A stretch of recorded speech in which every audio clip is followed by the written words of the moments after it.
முதலமைச்சர் மு.க.ஸ்டாலின் தலைமையில் சென்னை அண்ணா அறிவாலயத்தில் திமுக நாடாளுமன்ற உறுப்பினர்களின் கூட்டமானது நடைபெற்று வருகிறது.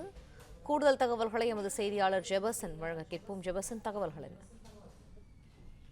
திமுக தலைமை அலுவலகமான அண்ணா அறிவாலயத்தில் அக்கட்சியின் தலைவரும் தமிழக முதலமைச்சருமான மு.க.ஸ்டாலின் தலைமையில் எம்பிக்கள் கூட்டமானது தொடங்கி நடைபெற்று வருகிறது.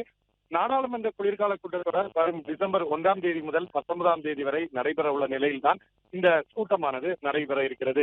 இந்த குளிர்கால கூட்டத்தொடரில் என்ன மாதிரியான பிரச்சனைகள் தொடர்பாக பேச வேண்டும் என்பது தொடர்பாக நாடாளுமன்ற மற்றும் மக்களவை உறுப்பினர்களுக்கு அறிவுரை வழங்குவதற்கான கூட்டமாக இந்த கூட்டம் பார்க்கப்படுகிறது. மேலும் மெட்ரோ திட்டம் தமிழகத்திற்கு நிராகரிக்கப்பட்டிருந்தது. கோவை மெட்ரோ திட்டம் தமிழகத்துக்கு நிராகரிக்கப்பட்டது.